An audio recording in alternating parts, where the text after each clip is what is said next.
1917년 프랑스에서 있었던 일입니다. 프랑스 몬베인 지방의 한 기차역에 1200명의 군인들이 몰려들었습니다. 그러니까 군인들이 크리스마스 휴가를 받아서 고향으로 가기 위해서 몬베인 지방에 있는 기차역으로 몰려든 겁니다. 그리고 한 기차에 1200명이 탔습니다. 그런데 기관사는 기차에 오르지도 않냐고 밖에서 서성거리고 있었습니다. 차 안에 탄 군인들이 빨리 출발하라고 재촉을 합니다. 그러나 기관사는 출발할 생각을 하지 않습니다. 그러자 장교한 사람이 그에게 다가갑니다. 이 사람들은 나라를 구한 영웅들이요, 빨리 출발하도록 하십시오 라고 재촉을 합니다. 그때 기관사가 말합니다. 너무나 많은 인원들이 차서 기차가 제대로 운행을 할 수 없는 상황입니다. 그리고 저기 산비탈에 가게 되면 커브길이 있는데 그곳을 이 정도 숫자면 그곳을 지나가다가 기차가 전복될 가능성이 높습니다. 그렇게 말을 했어요. 그럼에도 불구하고 장교는 권총을 그의 머리에 겨누면서 빨리 출발하라고 재촉을 해요. 기관사는 어쩔 수 없이 출발을 해요. 그런데 무게가 너무 무거워서 기차가 달리면 달릴수록 가속도가 붙어요.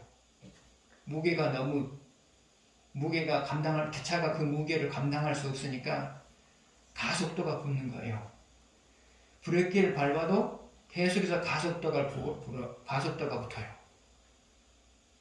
그 기차의 바퀴하고 그 철로의 레일하고 브레이크를 잡는 순간에 불똥이 막 튀어 올라와요. 그런데 제어가 안 돼요. 그래서 기차는 무서운 속도로 달리기 시작해요. 기차 안에 탄 사람들은 이러다가 모두가 죽겠다 하는 생각이 들어요. 그래서 한 사람, 두 사람 기차에서 뛰어내리기 시작해요. 그러다가 기관사가 예상한 대로 산비탈에 있는 커브길을 돌다가 기차가 전복되고 말아요. 그래서 1200명 중에서 500명이 죽었어요. 그리고 250명이 부상을 당했어요.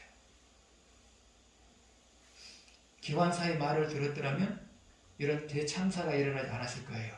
그러나 기관사의 말을 무시하고 달리기 함으로 인하여서 이런 대참사가 발생하게 된 겁니다.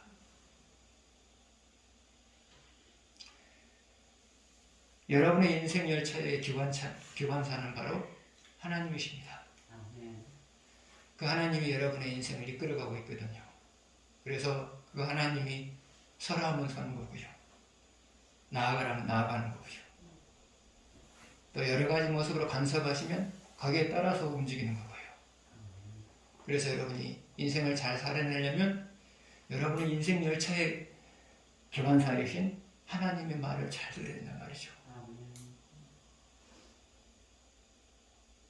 그 하나님은 여러분의 인생을 안전하게 운행하기 위해서, 여러분의 인생이 형통하게 하기 위해서 수시로 말씀하신 분이란 말이죠. 수시로 말씀하신 분이란 말이죠. 그래서 여러분은 여러분의 인생의 열차의 기관사이신 하나님의 말씀을 순간순간마다 듣고 거기에 따라서 반응하는 것, 이것이 바로 안전한 인생을 사는 방법이요, 형통한 인생을 사는 방법이다, 그 말이에요.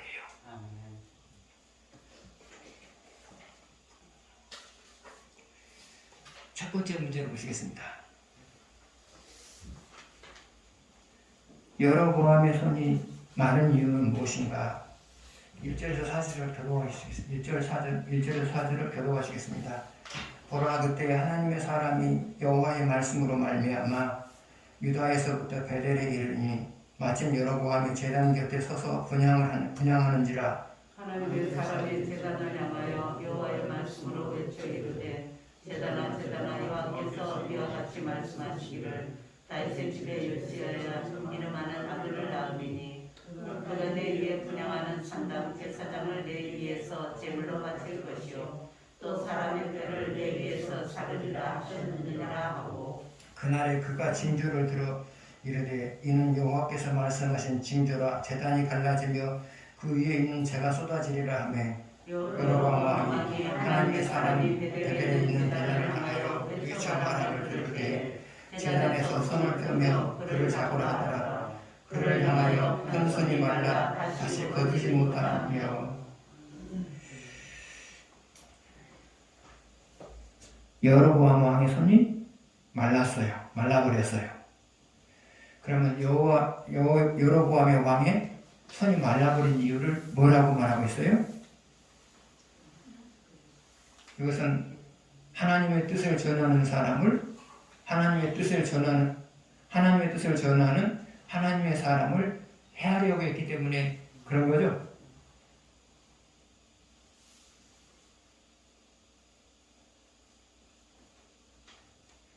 하나님의 뜻을 전달하는 사람을 해하려고 했기 때문에 이런 일이 발생했단 말이죠. 그러면 오늘날 하나님의 뜻이 전해지는 장소는 어디일까요? 하나는 여러분의 삶의 현장이고요. 하나는 여러분의 삶의 현장이고요. 또 하나는 교회예요. 그러면 삶의 현장에서 하나님 뜻이 전해지는 것은 주로 뭐라고 말할 수 있을까요? 그것은 복음이라고 말할 수가 있겠죠. 복음이라고 말할 수가 있겠죠. 하나님은 복음을 전하는 사람들을 보호하세요. 왜 보호하시느냐? 보호하셔야만 계속적으로 복음을 전할 수 있으니까요. 그럼 보호하는 방법은 뭐냐? 전도자를 해하려고 하는 사람을 먼저 하나님께서 해를 입혀요. 해를 입혀요. 그런데 또 하나 보호하는 방법이 있어요. 전도자를 그 사람들 앞에 높일 수 있는 사건을 일으켜요. 그래서 전도자를 함부로 대할 수 없는 사람이라는 것을 각인을 시켜준단 말이죠. 그래서 하나님은 삶의 현장에서 복음을 전하는 사람들을 보호를 하세요. 두 번째로 하나님의 뜻이 임하는 장소가 어디냐? 하나님 뜻이 전달되는 장소가 어디냐? 그것은 교회예요. 그러면 그 하나님 뜻이라고 하는 것은 뭐냐? 교회에 임한 하나님 뜻이라고 하는 것은 뭐냐? 그것은 그 교회를 통하여서 하나님이 하시고자 하는 일이에요. 그 교회를 통하여서 하나님이 하시고자 하는 일이에요. 그런데 교회마다 하나님께서 주로 하시고자 하는 일이 다를 수 있어요. 다를 수 있단 말이죠. 같지가 않아요. 교회마다 하나님께서 하시고자 하는 일이 달라요. 근데 보편적으로 하나님이 그 교회를 통해서 하시고자 하는 일은 누구와 관련이 있느냐? 그 교회 목회자하고 관련이 있어요. 그 교회 목회자하고 관련이 있어요. 그래서 하나님께서는 그 목회자의 자질, 그 목회자의 성향, 성격, 이 모든 것을 다 고려해가지고 그 목회자를 통하여서 그 교회에서 해야 될 일들을 하나님께서 그 목회자를 통해서 말한단 말이죠. 당회가 있는 교회나 당회가 없는 교회나 하나님의 뜻이 전달되는 도구는 목회자예요. 여러분이 그것을 항상 인정하셔야 돼요. 당회가 있는 교회든지 당회가 없는 교회든지 하나님은 목회자를 통하여서 그 교회를 통해서 하시고자 하는 것을 사람들에게 전달을 해요. 여러분 이것을 부인해 버리시면 안 돼요. 하나님이 이스라엘을 이끌어갈 때 항상 하나님이 하시고자 하는 말씀을 모세를 통해서 했단 말이죠. 오늘날도 마찬가지예요. 그런데 왜곡된 교회에서는 당회에서 하나의 이슈를 만들어가지고 그렇게 일을 해나간단 말이죠. 당회도 중요해요. 그러나 당회가 있든지 당회가 있는 교회든지 당회가 없는 교회든지 하나님의 뜻은 그 교회의 목회자를 통하여서 전달된다는 사실을 여러분은 잊어서는 안 돼요. 그런데 목회자를 통하여서 전달되는 말들이 말들이 여러분의 마음에 맞을 수도 있고 안 맞을 수도 있기도 하고 그래요. 여러분의 마음에 들 수도 있고 안 들 수도 있고 그래요. 그렇기 때문에 여러분이 목회자를 통해서 목회자가 하는 말들이 목회자가 하나님의 뜻을 전달했을 때 받아들이기 어려우면 여러분이 기도를 해보셔야 돼요. 하나님, 저 목회자를 통해서 이것이 우리 교회가 해야 할 일이라고 하는 말을 들었는데 이것이 하나님으로부터 나온 것입니까? 아니면 목사가 임의대로 하는 말입니까? 이것을 여러분이 물어보셔야 돼요. 물어보셔야 돼요. 마음에 안 들면 물어보셔야 돼요. 목사 역시도 마찬가지죠.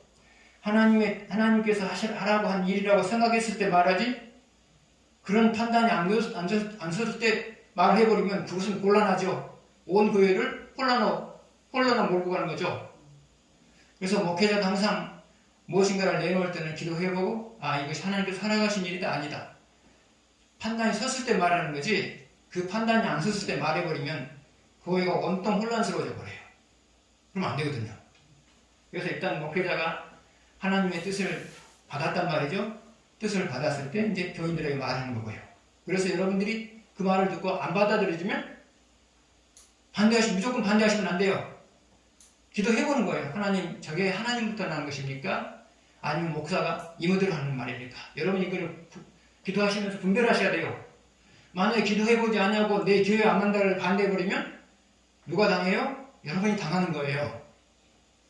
여러분이 당하는 거예요. 왜냐하면 하나님은 그 교회를 통해서 하나님 뜻을 이루어나가야 되고, 여러분은 여러분의 기호에 맞지 않다고 해서 반대해버린다. 그러면 여러분이 하나님 뜻에 정면에 도전하는 것이 되잖아요. 그래서 목사를 통해서 목사가 기도해보고 이것이 하나님 뜻입니다라고 말했을 때 안 맞으면 그냥 반대하시면 안 돼요. 여러분이 기도해보시고 하나님 뜻인가 아닌가, 저것이 하나님으로부터 나온 것인가, 목사가 임의대로 한 말인가, 여러분이 이것을 분별하셔야 돼요. 이게 바로 건전한 교회예요. 이게 건전한 교회예요. 교회는 이렇게 돼야 되는 거예요. 이렇게 돼야 된단 말이죠. 그래서 하나님의 뜻 앞에서는 모두가 잠잠해야 돼요. 하나님의 뜻이 발견됐으면 그 다음부터는 잠잠해야 돼요. 거기에 대해서 손을 달게 되면 그 사람이 당하게 돼요. 교회는 그렇게 되는 거예요. 이게 정상적인 교회예요. 근데 오늘날 교회는 애곡이 됐어요. 하나님의 뜻을 묻는 것보다도 다수의 의뢰에서 결정해가지고 그것을 하나님의 뜻처럼 그렇게 나간단 말이죠. 오늘날 교회가 대부분 이렇게 애곡되어 있어요. 그러면 안 되는 거예요. 아무튼 중요한 건 그거예요.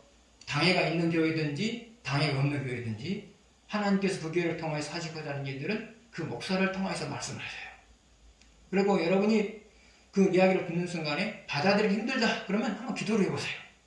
기도를 해보시면 기다 아니다 하나님께서 말씀을 하시거든요. 되게 보편적으로 그게 하나님 뜻인데 여러분이 마음에 안 들어하게 되면 여러분 마음이 안 편해요. 그게 하나님 뜻인데 여러분이 마음에 안 들어하면 여러분 마음이 안 편해요. 안 편해요. 그러나 여러분이 그것이 하나님 뜻일 때 여러분이 마음으로 동조하게 되면 마음이 편해요. 하나님 뜻을 분별하는 건 너무너무 간단해요. 근데 보편적으로 하나님의 뜻을 분별하려고 하는 노력이 없이 그냥 내 기호에 따라서 저거는 맞다 안 맞다 그렇게 평가를 해버린단 말이죠. 이게 오늘날 교회의 애국된 모습이에요. 그래서 아무튼 교회에서는 그래요. 목사를 통해서 어떤 제안이 됐든지 또한 성도를 통해서 제안이 됐든지 간에 무조건 내 기호에 따라서 반대하거나 찬성하거나 그러시면 안 돼요. 누군가가 제안했을 때는 저것이 하나님부터 난 것인가 저 사람의 임의대로 난 것인가 이런 분별을 하는 그런 모습들이 있어야 교회가 하나님께서 원하시는 방향으로 나아가는 거예요. 근데 안타깝게도 오늘날 교회들은 이런 노력들을 안 한단 말이죠. 하나님 뜻을 분별하고자 하는 노력을 안 한단 말이죠. 그러다 보니까 교회에 혼란이 오는 거예요. 그래서 여러분 그러셔야 돼요. 내가 어떤 제안을 하든지 성도가 어떤 제안을 하든지 간에 안 맞으면 기도해 보는 거예요. 하나님, 저것이 하나님부터 난 겁니까? 아니면 저 사람 임의대로 하는 겁니까? 이런 노력들이 있어야 돼요. 근데 이런 노력들을 잘 안 한단 말이죠. 이런 노력들을 잘 안 한단 말이죠. 그러나 앞으로 여러분은 그렇게 하셔야 돼요. 그래야 하나님께서 우리 교회를 기뻐하시고요. 그래야 우리 교회를 통해서 하나님께서 많은 일을 하시거든요. 그래서 잘 분별하셔야 돼요, 여러분.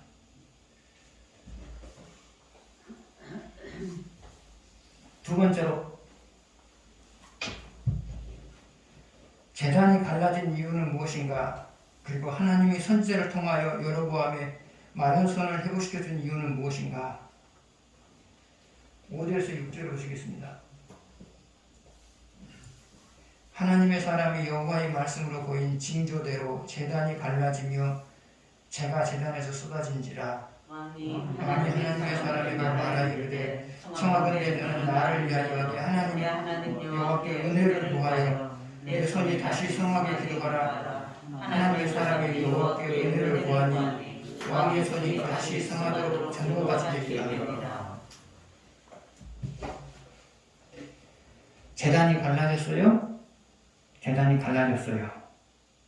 그리고 왕의 마른 손이 하나님의 사람 위에서 다시 회복이 됐어요. 이런 일들이 나타난 이유가 뭘까요? 그것은 하나님의 사람이 앞으로 여로보암 왕조 시대에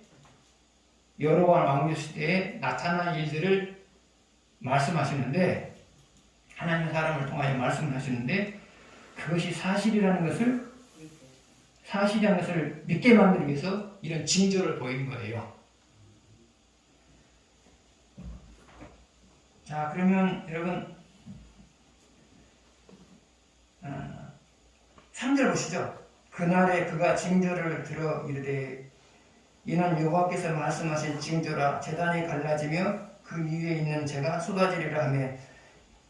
2절 보시죠. 하나님의 사람이 제단을 향하여 여호와의 말씀으로 외쳐 이르되 제단아 제단아 여호와께서 이와 같이 말씀하시기를 다윗의 집에 요시아라고 하는 이름하는 아들을 낳으리니 그가 내 위에 분향하는 산당 제사장을 내 위에 제물로 바칠 것이요 또 사람의 뼈를 내 위에 사르리라 하셨느니라 하고, 2절에서 말하고자 하는 핵심은 뭐냐면 유다의 요시아 왕이 앞으로 태어나게 될 거다. 근데 그 유다 왕이 북쪽 이스라엘 왕국을, 여로보암이 다스리는 북쪽 유다 왕국을 유린할 거다. 이게 예언이란 말이죠. 이게 이제 예언이란 말이죠.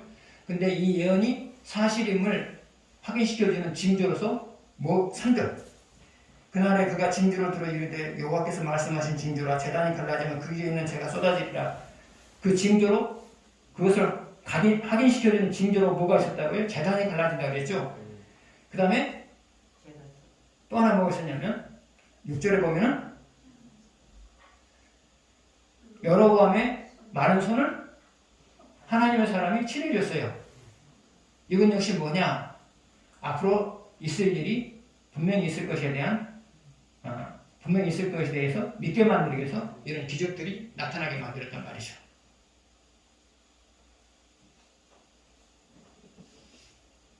한마디로 말하면 이건 뭐예요? 하나님이 말씀하시고 그 말씀하신 것이 사실임을 믿게 만들기 위해서 두 가지의 징조를 보여줬다. 그렇게 생각하시면 돼요. 하나님이 하신 말씀이, 하나님이 하신 경고가 앞으로 북쪽 이스라엘 왕국 임하게 된 재난이 사실임을 증명시키기 위해서 하나님은 두 가지 징조를 보였다. 이것을 이렇게 해석하면 되겠어요? 하나의 징조는 뭐예요? 재단이 갈라지는 거고요. 하나의 징조는 뭐예요? 마른 손이 회복이 된 거고요. 마른 손이 회복이 된 거고요. 하나님은 가끔 여러분에게 무엇을 하라고 말씀을 하세요. 무엇을 하라고 말씀을 하신단 말이죠.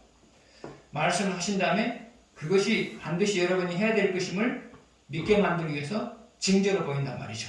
징조로 보인단 말이죠. 그 징조가 뭐냐? 가장 보편적인 것은 마음의 상태. 안 하려고 하면 마음이 불편하고요. 하려고 하면 마음이 편해지고요. 이게 가장 보편적인 것이고요. 또 하나의 징조는 안 하려고 하면 안 좋은 일이 자꾸 발생한단 말이죠. 안 하려고 하면요. 이것이 바로 확인시켜주는 징조란 말이죠. 확인시켜주는 징조란 말이죠. 그래서 하나님은 여러분에게 해야 될 것을 말씀하시고 반드시 그게 해야 될 일임을 징조로 보인단 말이죠. 징조의 방법은 뭐라고요? 하나는 마음의 상태, 하나는 안 좋은 일. 이렇게 정리하시면 될 것 같아요. 여러분도 가끔 그러실 때가 있죠? 하나님 하라고 했어요? 근데 안 하려고 해요? 그러니까 마음이 불편하고요. 때로는 또 안 좋은 일이 발생하고요. 그러면서 이게 하나님 뜻이구나. 해야 될 일, 내가 하나님 앞에서 해야 될 일이구나. 그래서 결국은 항고가 여러분이 할 때가 있고 그러시죠? 세 번째 보시겠습니다.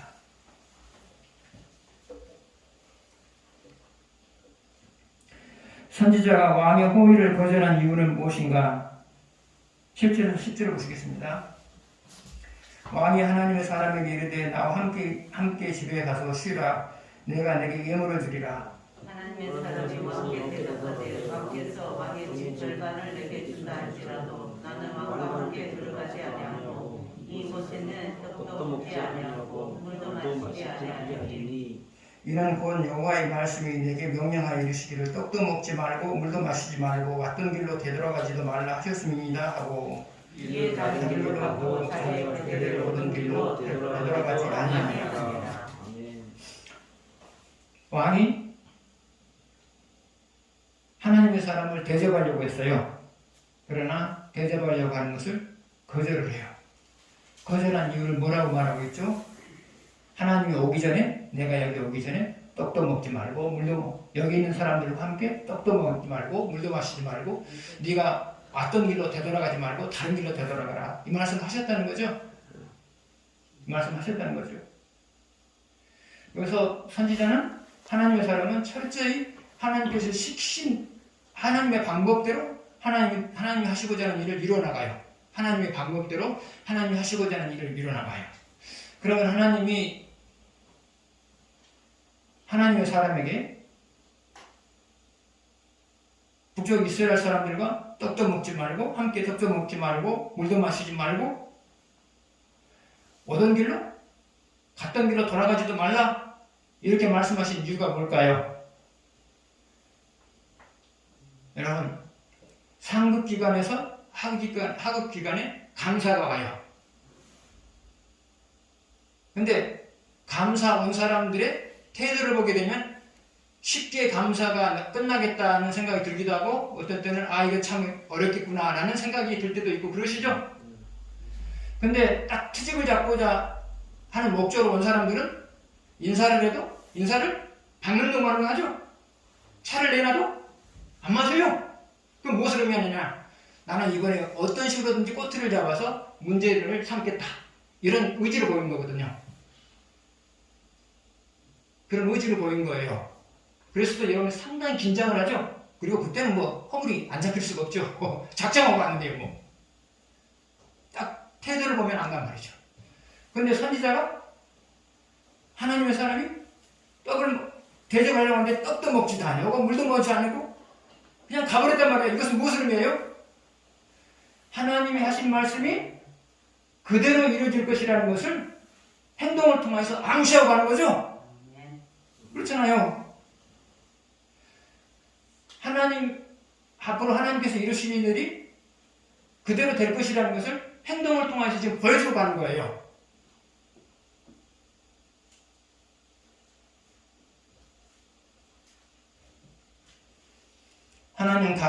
하나님은 가끔이 아니죠. 자주 여러분에게도 여러분의 행동을 간섭하실 때가 있어요. 간섭하실 때가 있어요. 말과 행동을 간섭하실 때가 있어요. 나는 사과를 하고 싶은데 하나님은 사과를 못하게 해요. 나는 사과를 하고 싶은데 하나님은 사과를 못하게 해요. 나는 그 사람과 가까이 지내고 싶은데 하나님은 그 사람하고 거리를 두라고 하네요. 나는 그 사람을 책망하고 싶은데 하나님은 침묵하라고 해요. 나는 그 사람이 잘못했어도 그냥 침묵으로 끝내보려고 하는데 하나님은 말을 하라고 해요. 하고 싶은 말 다 하라고 말할 때가 있단 말이죠. 나는 그 사람에게 어려움을 당한 사람에게 희망적인 말을 하고 싶은데 하나님은 희망적인 말 하지 말고 침묵하라고 말할 때가 있단 말이죠.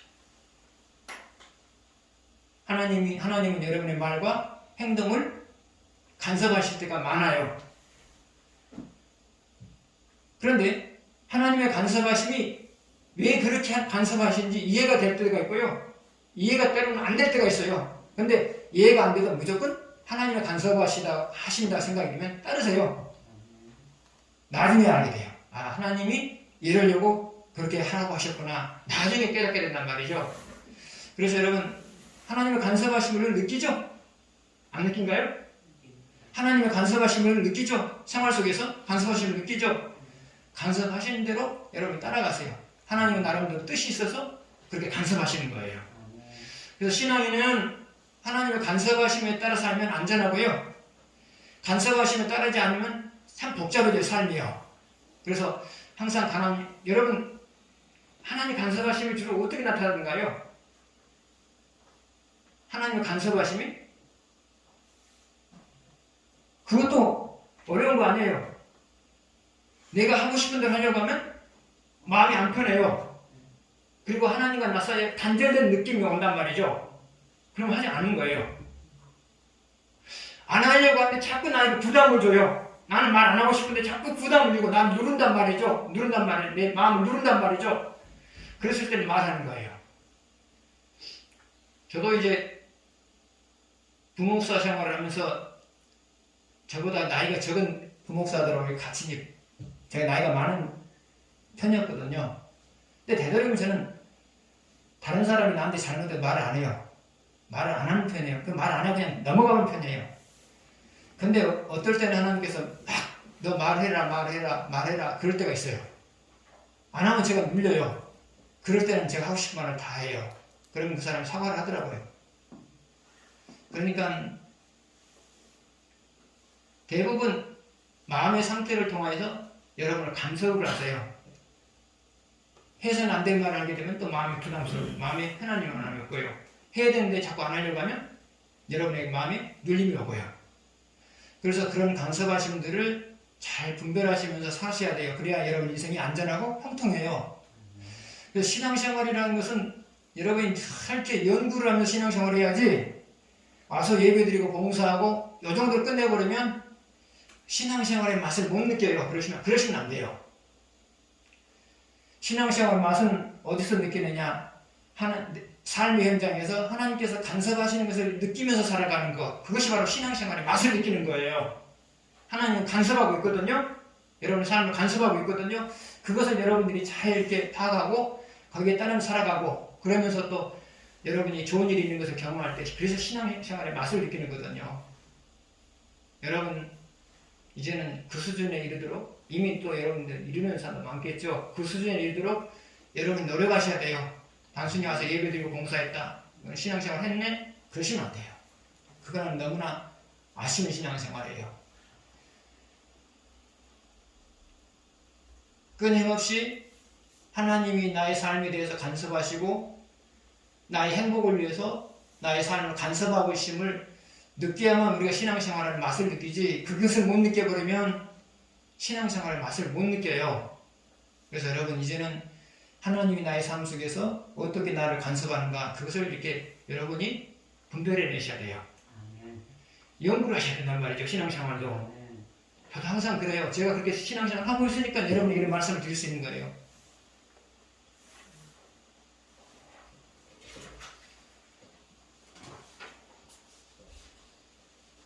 그 다음에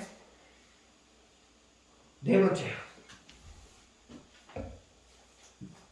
베델의 늙은 선지자가 하나님의 사람으로 하여금 거짓말을 하여 범죄케 한 이유는 무엇일까? 11절에서 14절입니다.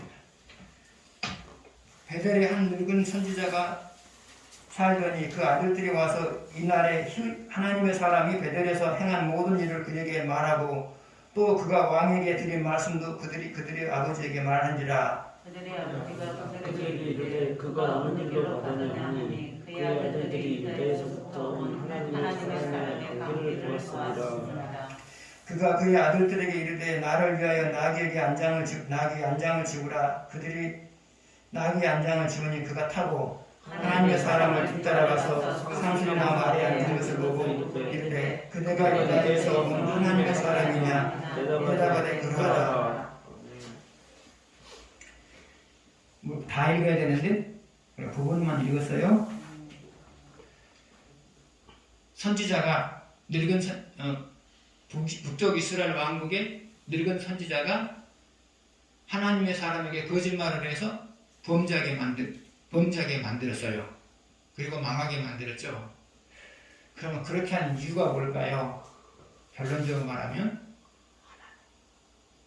시샘 때문이에요. 결론적으로 말하면 시샘 때문이에요. 시기 때문이에요. 시기하는 마음 때문이에요.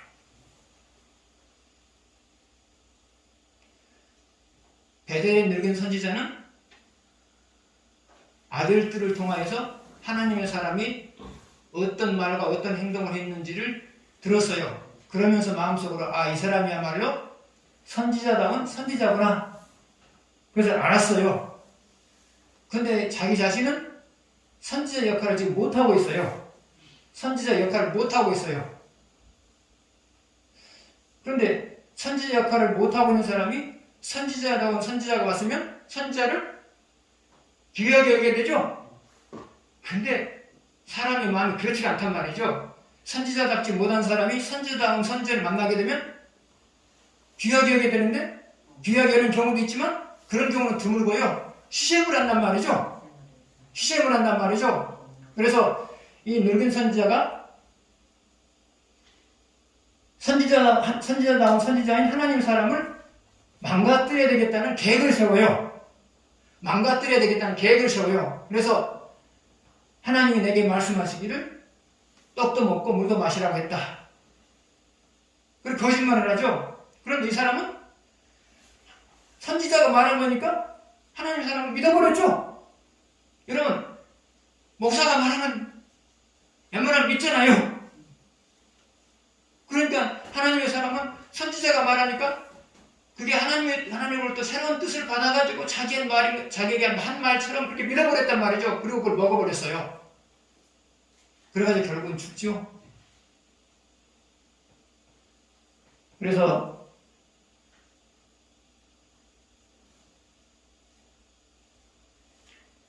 베델의 늙은 선지자는 하나님의 사람을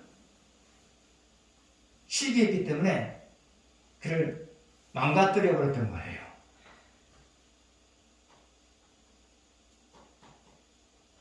여러분 역시도 마찬가지예요. 여러분에게도 시기하는 마음이 있어요. 없는 사람 있겠어요? 다 있죠? 여러분에게도 시기하는 마음이 어느 한켠에 도사리고 있어요. 그래서 기회만 있으면 시기하는 마음이 나타나요. 그런데 시기하는 마음을 극복하지 못하면 상대방에게도 손해를 입히고 그리고 여러분도 손해를 봐요. 상대방이 손을 입혔는데 하나님께서 가만 놔두겠어요? 안 놔두죠? 그래서 시기하는 마음이 일어나는 것은 모든 인간에게 공통적인 일이에요. 시기하는 마음이 일어나는 것은 모든 인간에게 공통적인 거예요. 그러나 극복하면 아무런 문제가 없는데 극복하지 못하게 되면 상대방에게도 해를 입히고 나도 손해를 보는 거고요. 그러면 여러분 시기를 극복하려면 어떻게 될까요? 첫 번째로는 상대의 장점을 인정해 주는 거예요. 상대의 장점을 인정해 주는 거예요. 인정해 주는 거예요. 그러면 상대의 장점을 인정해야 될 이유가 뭐냐? 그것은 상대의 장점을 통하여서 상대가 장점을 통하여서 교회와 이 사회에 귀한 역할을 하고 있다. 그렇게 생각하시면 되는 거예요. 두 번째로 내 장점을 인정하는 거예요. 내 장점을 인정하는 거예요. 내 장점을 인정하는 것이 시기를 극복하는 이유가 되는 이유가 원인이 되는 이유가 뭐냐? 내가 나를 소중하게 여기면 내가 나를 소중하게 여기고 상대방을 소중하게 여긴단 말이죠. 내가 나를 소중하게 여기면 상대방의 장점을 소중하게 여겨도 상대방의 좋은 장점이 나타나도 시기할 이유가 없죠. 왜냐하면 나도 소중하고 상대방도 소중하니까.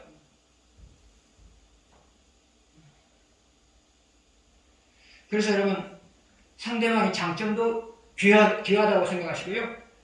여러분의 장점도 귀하다고 생각하세요. 그러므로 상대방도 귀한 사람, 나도 귀한 사람. 내가 나를 귀하게 여기지 못하니까 자꾸 희생을 하는 거잖아요. 근데 나도 소중하고 상대방도 소중하면 희생할 이유가 없잖아요. 서로 인정해져 버리니까. 그래서 여러분 희생이 일어나면 저 사람에게도 장점이 있지만 나에게도 장점이 있다 그러면 희생할 이유가 없죠. 세 번째로 여러분이 시샘을 극복할 수 있는 방법은 뭐냐? 나의 장점을 내시고 다른 사람에게 장점을 주신 분이 바로 하나님이시라는 사실을 인정하세요. 내게 장점을 주신 분도 하나님이고 상대에게 장점을 주신 분도 하나님이란 말이죠. 그런데 상대에게 장점을 보면서 시험해버리면 누구의 행위를 못마땅하게 여기는 것과 똑같아요? 하나님의 행위를 못마땅하게 여기는 것 똑같죠? 그래서 여러분이 남을 시험하는 것은 하나님 그 사람에게 장점을 줬는데 하나님이 그 사람에게 장점을 준 것에 대해서 못마땅하게 여기는 것과 똑같이 되는 거예요. 하나님이 나에게도 장점을 주셨고 다른 사람에게 장점을 줬어요. 왜 그래요? 교회를 세워가고 하나님 만든 사회를 세워가기 위해서 나에게도 장점을 주시고 다른 사람에게 장점을 줬다. 그렇게 생각하시면 돼요. 그래서 시sem을 극복하려면 세 가지를 생각하세요. 상대방의 장점을 귀하게 여겨라. 두 번째로는 내 장점도 귀하게 여겨라. 세 번째로는 상대방의 장점, 나의 장점 다 하나님께서 쓰시기 위해서 주신 것들이다. 그렇게 생각하셔야 돼요. 그러시면 여러분이 시기를 극복할 수 있어요. 극복해야 돼요, 여러분. 근데 시기라고 하는 놈은 한 번 극복했다고 해서 끝나는 거 아니에요. 한 번 극복을 나도 또 상황이 되면 또 시기 일어나는 게 시기란 말이죠. 두드러기 많이 하셨죠? 두드러 패요 그러면 들어가요? 근데 조금 또 올라와요. 이게 시기예요. 그래서 시기가 일어나면서 어쩔 수가 없어요. 사람인데요. 저하고 시기 안 일어나요? 후배가 저보다 설교 잘해보십시오. 그럼 그건 내가 제대로 보는 거 못 봐요. 그러나 결국 극복을 해야죠. 안 극복하지 않으면 나도 해를 입고 그런데 해를 입으니까. 시기가 일어나는 것은 어쩔 수가 없어요. 인간이기 때문에 그런 거예요. 그러나 극복을 안 하면 나도 손해보고 상대도 손해보고. 극복하게 되면 아무런 문제가 없는 거예요.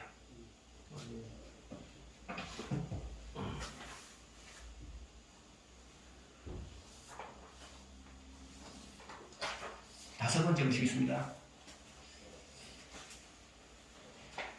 하나님의 사람이 늙은 선지자의 말을 받아들인 이유는 무엇일까? 15절에서 19절 보시겠습니다. 그가 그 사람에게 이르되 나와 함께 집으로 가서 떡을 먹으라. 대답하되 나는 그대와 함께 들어가지 못하겠고 그대와 함께 들어가지도 못하겠으며 내가 이곳에서 그대와 함께 떡도 먹지 아니하고 물도 마시지 아니하니 이는 여호와의 말씀이 내게 이르시기를 내가 거기서 떡도 먹지 말고 물도 마시지 말며 또 내가 오던 길로 돌아가지도 말라 하셨음이로다. 그가 그 사람에게 이르되 나도 그대와 같은 선지자라 천사가 여호와의 말씀으로 내게 이르기를 그를 내 집으로 데리고 돌아가서 그에게 떡을 먹이고 물을 마시게 하라 하였느니라 하니 이는 그 사람을 속임이라. 이에 그 사람이 그와 함께 들어가서 그의 집에서 떡을 먹으며 물을 마시니라.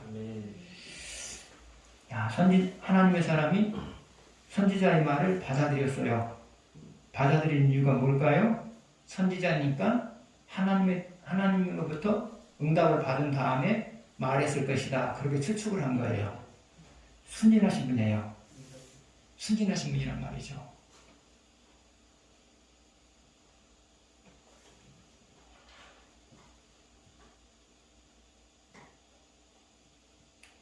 근데 문제가 뭐냐면 받아들이고 나니까 그것을 받아들이고 나니까 누구의 손에 의해서 자기 운명이 좌우돼 버려요? 그 사람의 손에 의해서 좌우돼 버린 거예요. 그 사람의 손에 의해서. 베델의 늙은 선지자의 손에 의해서 그의 인생이 결론이 나버린 거예요. 그래서 여러분 누가 무슨 말을 하든지 간에 항상 일단 참고만 하세요. 누가 여러분에게 그럴싸하게 말을 해도 일단 참고만 하세요. 그러나 그 다음에 뭘 해야 돼요? 하나님, 저 생각이 하나님으로부터 난 것입니까? 아니면 저 사람의 생각으로부터 난 겁니까? 여러분이 물어보셔야 돼요. 물어보셔야 돼요. 안 물어봤잖아요. 믿어버렸잖아요. 아무리 여러분에게 믿을만한 사람이 다가와서 어떤 제안을 해도 일단 참고만 하세요. 참고만 하세요. 그러고 나서 뭐라 해야 된다고요? 저 생각이 하나님부터 난 생각입니까? 아니면 저 사람이 인무들한 생각입니까? 물어보셔야 된다고요. 안 물어보시고 일단 덜컥 그걸 받아들였다 그러면 누구의 손에 의해서 여러분 인생이 좌우가 돼요? 그 사람의 손에 의해서 인생이 좌우되는 거예요. 그러시면 안 되잖아요, 여러분. 인생을 주도적으로 살아야지 다른 사람의 손에 의해서 여러분 운명이 좌우된다. 그건 억울하잖아요, 여러분. 잘 되면 모르지만 안 되면 더 억울하잖아요. 그래서 여러분 아무리 믿을만한 사람이 여러분에게 무슨 제안을 해도 참고만 하세요. 참고만 하시고요. 그 다음에는 하나님 이것이 하나님부터 난 것입니까? 아니면 저 사람이 임의대로 하는 말입니까? 물어보세요. 그러고 난 다음에 동조할 것인지 아니면 거리를 둘 것인지 그 다음에 여러분이 결정을 하십시오. 그러셔야 돼요, 여러분. 누구도 믿지 마세요. 여러분의 배우자만 믿고요. 여러분의 배우자만 믿고요. 누구도 믿지 마세요. 누구도 믿지 마세요. 근데 누구도 믿지 말아야 되는 이유가 뭐냐? 그 사람이 악의적으로 그 일을 시작하지 않았다 할지라도 그것이 하나님에게서 난 것이 아니면 여러분에게 손을 준 거잖아요. 베델 선지자처럼 악의적으로 한 사람도 있지만 여러분을 위해서 하는 말이지만 그것이 하나님 뜻이 아니어가지고 여러분의 손을 입힐 수 있잖아요. 그런 의미에서 누구도 믿지 말라는 거예요. 누구도 믿지 말라는 거예요. 그래서 아무리 여러분의 귀에 설기단 제안을 해도 일단 뭐만 하라? 참고만 하세요. 거기서 싫다 안 좋다고 표정 지을 필요 없어요. 참고하세요. 거기에 끄떡 이렇게 참고만 해요. 그래 놓고 나중에 이제 뒤에 가서 기도하는 거죠. 하나님, 저 사람이 이런 제안을 했는데 이것이 하나님부터 난 겁니까? 아니면 저 사람이 임의대로 한 겁니까? 물어보셔야 돼요. 그래서 하나님으로서 난 것이면 손을 잡는 거고요. 하나님으로 난 것이 아니면 거리를 두는 거고요. 완곡하게 거절하면 되시는 거고요. 완곡하게 거절하면 되는 거고요. 여러분 그러셔야 돼요. 여러분 인생을 잘 살아낸다고 하는 거 이처럼 연구를 많이 하셔야 돼요. 연구를 잘 많이 하셔야지 그냥 신앙생활 하시면 절대로 안 되는 거예요. 마지막으로요. 6번째.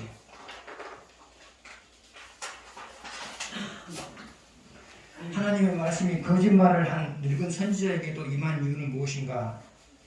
20절 보시겠습니다. 그들이 상 앞에 앉아 있을 때에 여호와의 말씀이 그 사람을 데려온 선지자에게 임하니 거짓말을 한 희생을 한 나머지 거짓말을 해서 사람을 망가뜨려 버리는 사람에게도 하나님 말씀이 임했네요. 하나님 말씀이 임했단 말이죠. 왜 임했을까요? 그냥 선지자니까 임한 거예요. 자주 임한 건 아니에요. 이런 선지자에게는 자주 하나님 말씀 임하지가 않아요. 선지자니까 그냥 임한 거예요. 근데 여러분 하나님 말씀이 임한 것이 중요해요. 선지자다운 삶을 살아가는 것이 중요해요. 하나님 말씀이 선지자에게 임한 거 아무런 의미가 없어요. 그 선지자에게 가장 중요한 것은 뭐냐? 그가 선지자다운 삶을 살아가는 것이 중요하죠.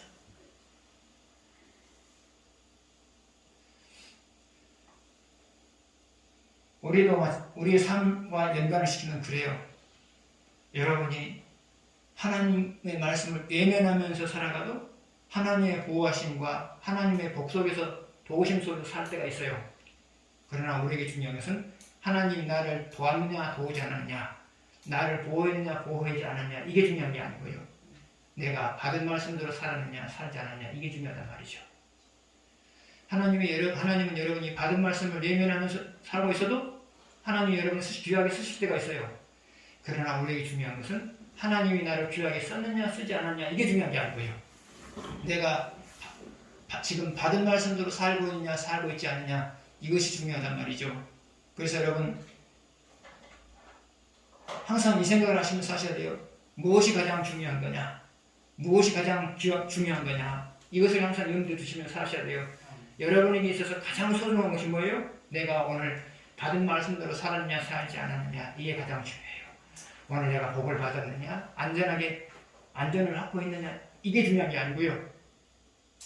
내가 오늘 하나님 앞에서 받은 말씀대로 살아가려고 노력했느냐 노력하지 않았느냐, 이게 중요하단 말이죠. 하나님은 항상 그런 생각을 가지고 살아가는 여러분의 마음을 읽어요. 그리고 이런 사람들에게는 감격스러운 복을 주시죠. 그래서 여러분 항상 무엇이 중요한가, 이것을 항상 생각하시면서 사시기 바랍니다.